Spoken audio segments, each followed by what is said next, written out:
Long ago, in the ancient lands of Canaan, there lived a noble prophet named Yaqub, also known as Jacob.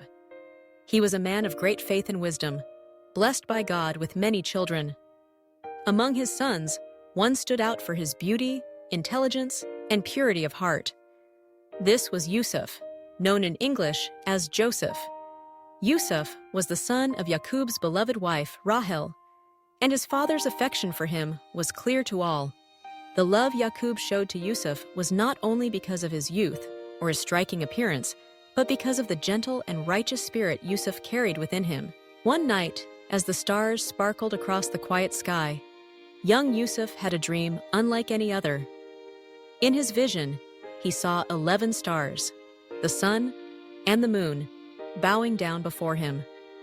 When he awoke, he was filled with wonder and shared the dream with his father. Yaqub listened carefully and recognized the significance of the vision. He counseled his son not to share the dream with his brothers, for he sensed that jealousy might arise in their hearts. Despite this warning, the seed of envy had already begun to grow among Yousaf's siblings.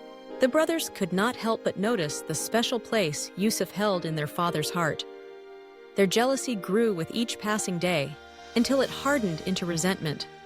They plotted amongst themselves, and one day, as they tended their father's flock in the distant fields, they conspired to rid themselves of their younger brother.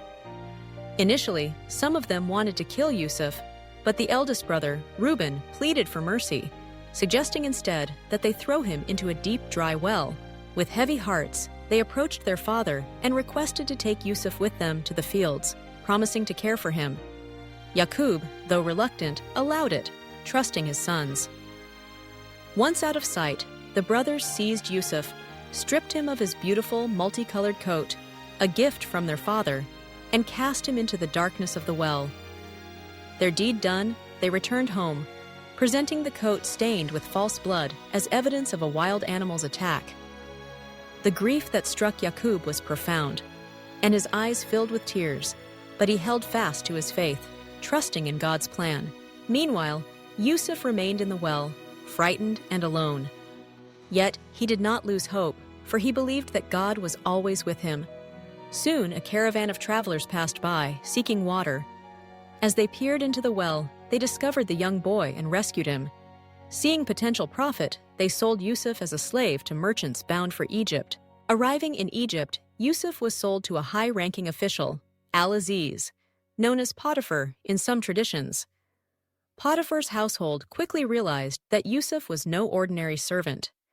His wisdom, honesty, and grace stood out, and soon he was entrusted with great responsibilities. Potiphar's wife, known as Zuleika, took notice of Yousaf's beauty and virtue. Over time, she became infatuated with him and tried to seduce him. Yousaf, steadfast in his faith and loyalty, refused her advances. Angered by his rejection, she accused him falsely, and as a result, Yousaf was imprisoned despite his innocence. Even in prison, Yousaf's character shone bright.